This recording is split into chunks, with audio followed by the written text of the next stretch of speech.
기업앤 이슈 시간입니다. 오늘 카카오 2분기 실적을 발표했습니다. 역대 최대 매출과 영업이익을 기록했음에도 표정이 밝지만은 않다고 합니다. 이번 사안 IT바이오부 신동호 기자와 이야기 나눠보도록 하겠습니다. 신 기자, 카카오 역대 분기 최대 실적을 냈는데 이 실적이 기대 이하라고요? 네, 맞습니다. 말씀하신 것처럼 분기 최대 실적을 달성했지만 네. 이 시장 기대치는 충족하지는 못했습니다. 이 카카오의 그 연결 기준 실적을 살펴보면 2분기 영업이익이 지난해 같은 기간과 비교를 했었을 때 5% 증가한 1,710억 원을 기록을 했습니다. 예. 이 같은 기간 매출은 1조 8,220억 원으로 이 35% 증가했으며 당기 순이익 같은 경우에는 한 1,012억 원 정도 기록을 했습니다. 역대 최대 실적이지만 시장 전망치를 봤었을 때 카카오 2분기 매출 추정치 같은 경우에는 1조 8,300억 원, 영업이익은 1,758억 원이었습니다. 예. 매출과 영업이익 모두 이 시장 전망을 다소 밑돌았고 성장률은 둔화했습니다. 또 영업이익률을 살펴봤을 때 이제 9.4%였는데 한 자릿수를 기록한 것입니다. 예, 특히 이번 실적 살펴보면 카카오의 주요 캐시카우라고 할 수 있겠습니다. 광고, 쇼핑 부문 이런 부분들이 좀 타격을 입었더라고요. 네, 맞습니다. 이 코로나 엔데믹으로 이제 온라인 소비가 줄어들면서 이 주요 성장 동력인 톡비즈 사업이나 이 포털비즈 사업이 조금 주춤한 것이 사실입니다. 네. 핵심 사업인 톡비즈 같은 경우에는 올해 연속 내림세인 게 영향을 미쳤는데요. 이 표를 보시면은 카카오톡 광고나 선물하기 매출인 톡비즈 같은 경우에는 지난해 4분기 4,750억 원에서 이 정점을 찍은 이후에 이 지난 1분기에는 4,610억 원, 2분기에는 4,532억 원으로 네. 뒷걸음질 쳤습니다. 이 포털비즈 매출도 이 전분기보다는 10%, 지난해 같은 기간과 비교를 하면은 18%나 줄었습니다. 이 온라인 광고나 쇼핑 수요 감소를 단적으로 보여주고 있는 셈인데요. 물론 카카오톡비즈는 광고 성장세 둔화나 커머스 계절성 등의 영향으로 성장률이 기대를 밑돌았지만 이 카카오페이나 모빌리티 등 신사업 매출이 또 같은 기간 52% 늘면서 이 전체 플랫폼 매출 성장을 또 견인을 하기도 했습니다. 네, 지금 어쨌든 카카오가 사상 최대 실적을 기록했지만 성장률이 둔화하고 있다라는 게 팩트입니다. 근데 문제는 하반기에도 시장 환경이 좀 녹록지 않을 거다 이런 분석들이 있던데 카카오는 어떤 식으로 대비를 하고 있을까요? 네, 맞습니다. 이 카카오톡 실적 발표 후에 컨퍼런스 콜을 통해서 살펴보면은 이 남궁은 각자 대표가 서두에서부터 이 경영 환경이 녹록지가 않다. 이 지난 2년간의 높은 기저는 성장성 측면에서 하반기에 영향을 줄 것이다. 이렇게 이야기를 했습니다. 네. 이 특히 1%의 광고주가 70% 매출내는 이 톡비즈 특성상 대기업이 마케팅 비용을 줄이면은 이 타격이 불가피한 상황인데요.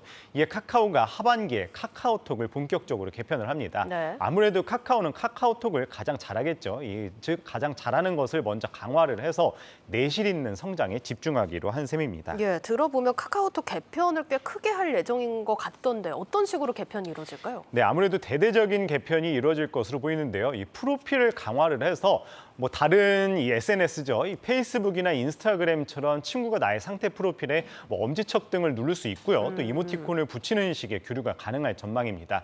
또 카카오는 오픈 채팅에 광고를 도입하는 수익 모델을 올해 4분기부터 적용한다고 합니다. 예. 이 오픈 채팅 같은 경우에는 그동안 별도의 프로모션이 없이도 일간 활성 사용자가 약 900만 명에 달하는 대형 서비스로 성장을 했습니다. 이 카카오는 앞으로 오픈링크라는 독립 애플리케이션도 출시한 뒤 앞으로 이제 해외 진출도 구상 중이라고 합니다. 카카오는 또 향후 글로벌 사업도 꾸준히 확장할 것이라고 밝혔는데요. 먼저 웹툰을 기반으로 글로벌 사업 확장에 나서고요. 올해 초 이야기를 했었죠. 이 비욘드 코리아, 비욘드 모바일이라는 비전을 발표한 만큼 클라우드라든지 AI, 헬스케어 등에서도 공격적으로 투자한다는 방침입니다. 네, 일단 하반기에 좀 대대적인 개편이 이루어질 걸로 보입니다. 사실 카카오가 말씀해 주셨듯이 경영 환경도 그랬지만 내외부에서 잡음도 굉장히 많았잖아요. 이런 부분이 좀 지난해 어떤 경영 환경에 영향을 주진 않았을까요? 네, 아무래도 직접적인 영향은 없었겠지만 그래도 어느 정도 간접적인 영향을 미쳤을 것 같은데요. 네. 다 아시다시피 아웃링크 문제로 구글과 대치한 바 있었었죠. 예. 이 구글 인앱 결제 확대 정책으로 인해서 일례로 카카오톡 이모티콘 구독 신규 이용자 수가 3분의 1 수준으로 급감했다고 이제 카카오 측은 밝혔습니다.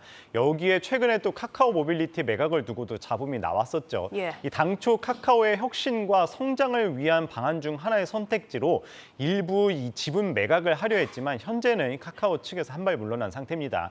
이 카카오 모빌리티가 협의체를 구성을 해서 새로운 성장 방안을 마련하는 것에 대한 의지를 밝혔고 카카오도 이를 존중해서 이제 지원한다는 방침입니다. 아무래도 10월 국감을 앞두고 큰 이슈를 만들지 않고 일단은 그냥 넘어갈 것 같다는 의견도 또 나오고 있습니다. 예, 또 지금 이런 이슈들을 좀 해결을 하고자 카카오에서 지난달 이사회에서 홍은택 이제 전 센터장을 대표로 또 선임을 했잖아요. 네, 이런 거는 좀 어떤 의미로 봐야 될까요? 네, 맞습니다. 일단은 이 홍은택 대표를 각자 대표로 이야기를 했습니다. 예. 이 카카오 같은 경우에는 그동안 공동대표 체제를 고수해 왔습니다. 그런데 처음으로 이 각자 대표라는 체제로 전환을 한 건데요. 공동대표 같은 경우에는 이 두 최고 경영자가 모든 의사결정을 함께 내리는 합의제 방식인 반면에 이 각자 대표는 말 그대로 각자 맡은 업무만 책임지는 이 분업 방식입니다. 그만큼 카카오에서 홍은택 신임 대표의 역할과 책임을 시장에 더욱 선명하게 전한 셈이라고 볼 수 있겠죠. 이 모빌리티 매각 이슈가 있는 상황에서 홍 대표가 앞에 주어진 과제가 한둘이 아니다 이렇게 말씀을 드릴 수 있을 것 같습니다. 네. 상생기금 집행 외에도 이 100개가 넘는 계열사 축소라든지 카카오 모빌리티 매각 내용 수습 등 풀어야 할 과제가 산더미입니다.